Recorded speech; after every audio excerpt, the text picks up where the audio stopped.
This news is brought to you by Sri Shankaracharya Computer Center, Merchant Square, near bus stand, Cherubura. പ്രളയം കനത്ത നാശം വിതച്ച ചെറുപുഴ പഞ്ചായത്തിലെ ദുരിതബാധിതർക്കായി സന്നദ്ധ സംഘടനകൾ അടിയന്തര സഹായം ലഭ്യമാക്കണമെന്ന് പഞ്ചായത്ത് അധികൃതർ അഭ്യർത്ഥിച്ചു. പ്രളയബാധിതരെ സഹായിക്കാൻ നിലവിൽ നിരവധി സംഘടനകൾ എത്തിച്ചേർന്നിട്ടുണ്ടെന്നും സഹായ വാഗ്ദാനം നൽകിയിട്ടുണ്ടെന്നും പഞ്ചായത്ത് പ്രസിഡന്റ് ലൈസമ്മ പനക്കൽ വാർത്താ സമ്മേളനത്തിൽ അറിയിച്ചു. ദുരിതാശ്വാസ ക്യാമ്പുകളുടെ പേരിൽ ചിലർ വ്യാജമായി പിരിവ് നടത്തുന്നതായി ശ്രദ്ധയിൽപ്പെട്ടിട്ടുണ്ടെന്നും പഞ്ചായത്ത് ഇത്തരത്തിൽ യാതൊരുവിധ പിരിവുകൾക്കും അനുമതി നൽകിയിട്ടില്ലെന്നും വൈസ് പ്രസിഡന്റ് സതീശൻ കാർത്തികപ്പള്ളി വ്യക്തമാക്കി. ഇത്തരം അനധികൃത പിരിവുകളെ യാതൊരു കാരണവശാലും പ്രോത്സാഹിപ്പിക്കില്ലെന്നും അദ്ദേഹം കൂട്ടിച്ചേർത്തു. ദുരിതബാധിതർ സമർപ്പിക്കുന്ന അപേക്ഷകളിൽ അടിയന്തര നടപടി സ്വീകരിക്കും. കനത്ത നാശനഷ്ടം നേരിട്ട ചെറുപുഴ പഞ്ചായത്തിന് സർക്കാർ പ്രത്യേക ധനസഹായ പാക്കേജ് അനുവദിക്കുമെന്നാണ് പ്രതീക്ഷയെന്നും അധികൃതർ പറഞ്ഞു. വാർത്താ സമ്മേളനത്തിൽ panchayat president Laisamma Panakkal, vice president Satheesan Karthikappally, standing committee ചെയർമാൻമാരായ KD പ്രവീൺ, ലീന വില്യം, പഞ്ചായത്ത് അംഗങ്ങളായ ജമീല കോളയത്ത്, പ്രിൻസ് വെള്ളക്കട എന്നിവർ പങ്കെടുത്തു. 2 മണിക്ക് വിവിധ ഉന്നത വകുപ്പുകളിലെ ഉദ്യോഗസ്ഥന്മാരെ വിളിച്ച് അതോടൊപ്പം തന്നെ എല്ലാ രാഷ്ട്രീയ പ്രതിനിധികളെയും എല്ലാ സംഘടനാ പ്രതിനിധികളെയും എല്ലാവരെയും ചേർത്ത് ഒരു ഉന്നതതല യോഗം കൂടുകയുണ്ടായി. നമുക്കറിയാം, 3 ദിവസമായി നമ്മുടെ മേഖലയിൽ ഉണ്ടായ ദുരന്ത അനുഭവം ഇതിനു മുൻപ് ഉണ്ടായിട്ടില്ലാത്ത വിധം ദാരുണമായൊരു സംഭവമാണ് നടന്നിട്ടുള്ളത്. 3-4 ക്യാമ്പുകളിലായി അനേകർ കഴിയുന്നുണ്ട്.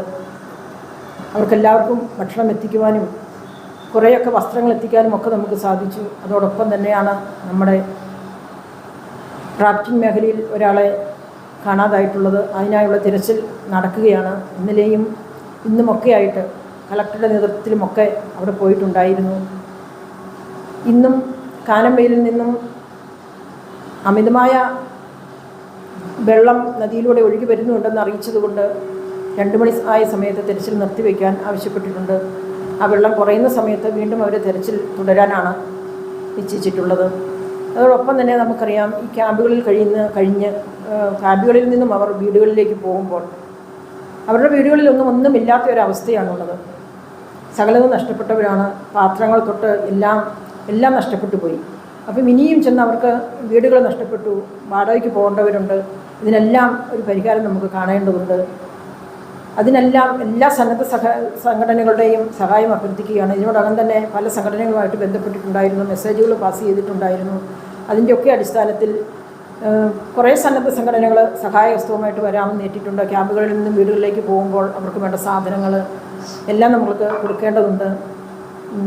പയ്യന്നൂർ ലയൺസ് ക്ലബ്ബ് ഇതിനോടകം തന്നെ അവർ ക്യാമ്പുകളിൽ നിന്നും വീട്ടിൽ പോകുന്നവർക്ക് കിറ്റുകളുമായി എത്താമെന്ന് പറഞ്ഞിട്ടുണ്ട്. അതോടൊപ്പം തന്നെ ചെറുപുഴ ഇന്നലെ ടൗൺ ലയൺസ് ക്ലബ്ബുകാർ കോഴിച്ചാലിലേക്കുള്ള സാധനങ്ങൾ ഡ്രസ്സുകളായിട്ടും കിടക്കാനുള്ള പായകളായിട്ടും ഒക്കെ അവരവിടെ എത്തിച്ചിട്ടുണ്ട്. ഏറ്റവും വലിയ പ്രശ്നം എന്ന് പറയുന്നത് അവർ വീടുകളിൽ എത്തിക്കഴിയുമ്പോഴുള്ള കുടിവെള്ളമാണ്. ആ കുടിവെള്ളം എത്ര ദിവസത്തേക്ക് കൊടുക്കാമോ അത്രയും കൊടുക്കാമെന്ന് പാടിച്ചാലുള്ള ലയൺസ് ക്ലബ്ബുകാർ അറിയിച്ചിട്ടുണ്ട്. അതോടൊപ്പം തന്നെ ശ്രേയസ് അവരും മുന്നോട്ട് വന്നിട്ടുണ്ട് കുടുംബങ്ങളെ സഹായിക്കാനായിട്ട്. 50-50ഓളം കുടുംബങ്ങളെ അവർ സഹായിച്ചോളാമെന്ന് അവർ വാക്ക് തന്നിട്ടുണ്ട്. ഇങ്ങനെ വിവിധ സംഘടനകൾ നമ്മളോടൊപ്പം കൂടെ പ്രവർത്തിക്കുന്നുണ്ട്. ഇനിയും അതൊന്നും നമുക്ക് പോരാ, മുന്നോട്ടും ഇനിയും നമുക്ക് കൂടുതൽ സംഘടനകളുടെ ആവശ്യമുണ്ട്. ഇവരെല്ലാം നമുക്ക് പുനരധിവസിപ്പിക്കേണ്ടതുണ്ട്. ഒന്നേ ഒന്ന് മുതൽ നമുക്ക് തുടങ്ങേണ്ടതുണ്ട്. അപ്പം എല്ലാ സന്നദ്ധ സംഘടനകളുടെയും സഹായം ഒരിക്കൽ കൂടി ഈ അവസരത്തിൽ അഭ്യർത്ഥിക്കുകയാണ്. അതുപോലെ കഴിഞ്ഞ ദിവസം ഉണ്ടായ പ്രളയത്തിലും വെള്ളപ്പൊക്കത്തിലും നമുക്കെല്ലാം അറിയാവുന്ന പോലെ വ്യാപകമായ നാശനഷ്ടമാണ് ഉണ്ടായത്. 3 ക്യാമ്പുകൾ നമ്മൾ പഞ്ചായത്തിൻ്റെ നേതൃത്വത്തിൽ തുറന്നിരുന്നു. അതിൽ 2 ക്യാമ്പാണ് ഇപ്പം പ്രവർത്തിക്കുന്ന. ഒരു ക്യാമ്പ് എൻ്റെ വീട്ടുകാർ പഴയ അതിൻ്റെ അടിസ്ഥാനത്തിൽ വീടുകളിലോട്ട് തിരിച്ചു പോയിട്ടുണ്ട്. 2 ക്യാമ്പ് ഇപ്പം നിലവിൽ നല്ല രീതിയിൽ പ്രവർത്തിക്കുന്നുണ്ട്. ഏതായാലും ബന്ധപ്പെട്ട വകുപ്പുകളെല്ലാം ഇന്ന് പഞ്ചായത്ത് തലത്തിൽ വിളിച്ചു ചേർത്തുകൊണ്ട് ബഹുമാനപ്പെട്ട MLA നേതൃത്വത്തിൽ ജില്ലാ കളക്ടർ പ്രതിനിധിയായിട്ട് തഹസിൽദാരും അതുപോലെ ബന്ധപ്പെട്ട വകുപ്പുകളിൽ PWD അടക്കം ആരോഗ്യവകുപ്പിൻ്റെ അടക്കം വിവിധങ്ങളായ വകുപ്പുകളെ ഏകോപിപ്പിക്കാനുള്ള വിവിധങ്ങളായ വകുപ്പുകളെ അടക്കം വകുപ്പുതല ഉദ്യോഗസ്ഥരടക്കം ഇന്ന് പഞ്ചായത്ത് തലത്തിൽ മീറ്റിംഗ് വിളിച്ചു ചേർത്തിട്ടുണ്ടായിരുന്നു. അതിൽ പ്രധാനപ്പെട്ട ആവശ്യം പഞ്ചായത്ത് തലത്തിൽ നിർദ്ദേശം വെച്ചത് സംസ്ഥാന സർക്കാർ ദുരിതാശ്വാസ പാക്കേജ് ഇവിടെ പ്രഖ്യാപിച്ചിട്ടുണ്ട്. അതിൽ സംസ്ഥാന തലത്തിൽ പ്രഖ്യാപിച്ചിരിക്കുന്നത് മരിച്ചവരുടെ കുടുംബങ്ങൾക്ക് 8 ലക്ഷം രൂപയും വീടുകളിൽ വെള്ളം കയറിയവർക്ക് 10,000 രൂപയും വീട് സ്ഥലം നഷ്ടപ്പെട്ടവർക്ക് 12 ലക്ഷം രൂപയും വീട് പുതിയതായിട്ട് വെക്കുവാൻ വേണ്ടി 6 ലക്ഷം രൂപയാണ് സംസ്ഥാന സർക്കാർ സംസ്ഥാനത്തുടനീളം പ്രഖ്യാപിച്ചിരിക്കുന്നത്. പക്ഷേ ചെറുപുഴ പഞ്ചായത്ത് ആവശ്യപ്പെടുന്നത് നമ്മുടെ ചെറുപുഴ പഞ്ചായത്തിന് ഒരു പ്രത്യേക പാക്കേജ് അനുവദിക്കണം എന്നാവശ്യപ്പെട്ടുകൊണ്ടാണ് ബഹുമാനപ്പെട്ട ജില്ലാ കളക്ടറുമായിട്ട് ബന്ധപ്പെട്ട് ജില്ലാ കളക്ടർ റിപ്പോർട്ടിൻ്റെ അടിസ്ഥാനത്തിൽ ബഹുമാനപ്പെട്ട MLA അത് പ്രത്യേക താല്പര്യം എടുത്തുകൊണ്ട് വകുപ്പ് മന്ത്രിയായിട്ട് ബന്ധപ്പെട്ട് അങ്ങനെ ഒരു പാക്കേജ് ലഭ്യമായെങ്കിൽ മാത്രമേ നമ്മുടെ ചെറുപുഴ പഞ്ചായത്തിലെ വലിയ തോതിലുള്ള നാശനഷ്ടങ്ങൾക്ക് ഒരു പരിഹാരമാകാൻ കഴിയൂ എന്ന പഠനത്തിൻ്റെ അടിസ്ഥാനത്തിൽ അങ്ങനെ ഒരു ആവശ്യം വെച്ചിരിക്കുന്നത്. MLA അത് വളരെ താല്പര്യത്തോടു കൂടി മുന്നോട്ട് പോകും എന്ന് അറിയിച്ചിട്ടുണ്ട്. പിന്നെ തഹസിൽദാർ ഇന്നത്തെ മീറ്റിങ്ങിൻ്റെ അടിസ്ഥാനത്തിൽ പറഞ്ഞ് കൺക്ലൂഡ് ചെയ്തത് പ്രത്യേക പാക്കേജ് അനുവദിക്കാനുള്ള സാഹചര്യമാണ് ചെറുപുഴ പഞ്ചായത്തിലുള്ളതെന്നും അത് കളക്ടറെ ബോധ്യപ്പെടുത്തിക്കൊണ്ട് കളക്ടർ റിപ്പോർട്ട് ആ രീതിയിൽ തയ്യാറാക്കി സർക്കാരിലോട്ട് അയക്കുമെന്നാണ് നമുക്ക് ലാസ്റ്റ് അദ്ദേഹം മീറ്റിങ്ങിൻ്റെ അവസാനം നമ്മളെ അറിയിച്ചിരിക്കുന്നത്. അപ്പോൾ ആ രീതിയിൽ പഞ്ചായത്തിൻ്റെ ഇടപെടൽ ആ രീതിയിൽ ഇടപെട്ടതുകൊണ്ട് ഒരു വിജയകരമാണ് എന്ന് ഞങ്ങൾ വിശ്വസിക്കുകയാണ്.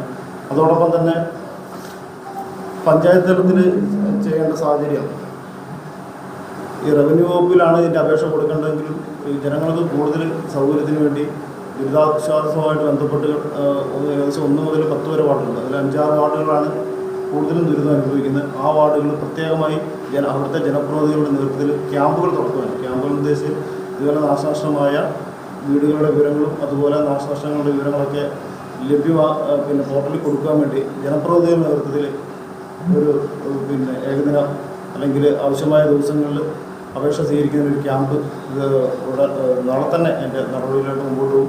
ജനങ്ങൾക്ക് വില്ലേജിലോ പഞ്ചായത്തിലോ വന്ന് ബുദ്ധിമുട്ടേണ്ട സാഹചര്യം ഉണ്ടാകില്ല. അതാത് പ്രദേശത്ത് തന്നെ അപേക്ഷ കൊടുത്തു കഴിഞ്ഞ് ആ അപേക്ഷകളെല്ലാം പഞ്ചായത്ത് തലത്തിൽ രജിസ്റ്റർ ചെയ്തിട്ട് അതിൻ്റെ വാല്യുവേഷൻ എടുത്തുകൊണ്ട് എത്രയും പെട്ടെന്ന് നടപടികൾ റവന്യൂ വകുപ്പിന് കൊടുക്കാനുള്ള നടപടികളാണ് നമ്മൾ ചർച്ച ചെയ്തിരിക്കുന്നത്. അപ്പോൾ ജനങ്ങൾ ഒന്നുകൊണ്ട് ആശങ്കപ്പെടാനുള്ള അതിൻ്റെ നടപടിക്രമങ്ങൾ എളുപ്പത്തിലാക്കാൻ വേണ്ടി പഞ്ചായത്ത് മെമ്പർമാരുടെ നേതൃത്വത്തിൽ അതാത് വാർഡുകളിൽ വരും ദിവസങ്ങളിൽ ക്യാമ്പ് ഉണ്ടാകും. ജനങ്ങളോടൊപ്പം വാർഡ് മെമ്പർമാരുടെ നേതൃത്വത്തിൽ അത്തരം സൗകര്യം ഏർപ്പെടുത്തിയാണ്. അതുപോലെ ഇവിടെ പ്രസിഡന്റ് സൂചിപ്പിച്ച പോലെ വിവിധങ്ങളായ ദുരിതാശ്വാസ ക്യാമ്പുകളിൽ സഹായം ആവശ്യമുള്ളവരുടെ പട്ടിക വന്നു. വിവിധ സന്നദ്ധ ക്ലബ്ബുകൾ നമ്മളോട് ഇങ്ങോട്ട് വേണ്ട സഹായം ചെയ്തു തരാമെന്ന് അറിയിച്ചിട്ടുണ്ട്. സഹായം എത്തിക്കാനുള്ള പിരിവുകളോ അങ്ങനെയൊന്നും പഞ്ചായത്ത് ഇതുവരെ അനുവദിച്ചിട്ടില്ല. അതിൻ്റെ ഒരു ആവശ്യവും നിലവിലില്ല. അപ്പം ജനങ്ങളോട് പറയാനുള്ളത് ക്യാമ്പുകളിൽ സഹായം എത്തിക്കുന്ന രീതിയിലുള്ള പിരിവുകളൊക്കെ ശ്രദ്ധയപ്പെട്ടിട്ടുണ്ട്. അതിനെയൊന്നും പ്രോത്സാഹിപ്പിക്കേണ്ടതില്ല എന്നാണ് അറിയുന്നത്. കാരണം ഇതൊക്കെ സന്നദ്ധ സേവന ക്ലബ്ബുകളും സംഘടനകളൊക്കെ പൂർണ്ണമായിട്ടും സൗജന്യമായിട്ടും അല്ലെങ്കിൽ പഞ്ചായത്തുകൾക്ക് കൈമാറാനുള്ള അവസരം തരണമെന്ന് അവർ ഇങ്ങോട്ട് ആവശ്യപ്പെട്ടിട്ടുണ്ട്. അതോടൊപ്പം തന്നെ ഇന്നലെ തന്നെ അടിയന്തര സാഹചര്യത്തിൽ പഞ്ചായത്തിൻ്റെ നേതൃത്വത്തിൽ ക്യാമ്പുകൾ അത്യാവശ്യ ഘട്ടങ്ങളിൽ ക്യാമ്പുകളിൽ കഴിയുന്ന സാധാരണക്കാർക്ക് ഡ്രസ്സുകളും അതുപോലെ മറ്റ് അനുബന്ധ സാധനങ്ങളൊക്കെ അവിടെ എത്തിച്ചിട്ടുണ്ട്. അപ്പം നിലവിൽ അങ്ങനത്തെ ഒരു വിഷയമില്ല. അങ്ങനെ എന്തെങ്കിലും ബുദ്ധിമുട്ടുണ്ടെങ്കിൽ ജനങ്ങൾ വാർഡ് മെമ്പർമാരുടെ നേതൃത്വത്തിൽ അത് കളക്ട് ചെയ്തിട്ട് സന്നദ്ധ സേവന ക്ലബ്ബുകളുടെയൊക്കെ നേതൃത്വത്തിൽ പരിപൂർണമായിട്ടും നമ്മളവിടെ എത്തിക്കും. അതാണ് അതിനെപ്പറ്റി പറയാനുള്ളത്. ന്യൂ ജനറേഷനുകൾക്കിനി ന്യൂജൻ കോഴ്സുകൾ പഠിക്കാം ശ്രീശങ്കരാചാര്യയിലൂടെ. അഭിരുചിക്കനുസരിച്ച് തിരഞ്ഞെടുക്കുവാൻ നിരവധി കോഴ്സുകൾ. വൈബ്സ് and SAP, professional accounting, graphic designing and animation, video editing and VFX, motion graphics, office automation and advance Excel, Python programming, interior designing. എല്ലാ കോഴ്സുകളിലും AI ഇന്റഗ്രേറ്റഡ് ടൂളുകൾ ഉൾപ്പെടുത്തിയുള്ള ക്ലാസുകൾ. Sreesankaracharya computer centre, merchant square, near bus stand, Cherupuzha.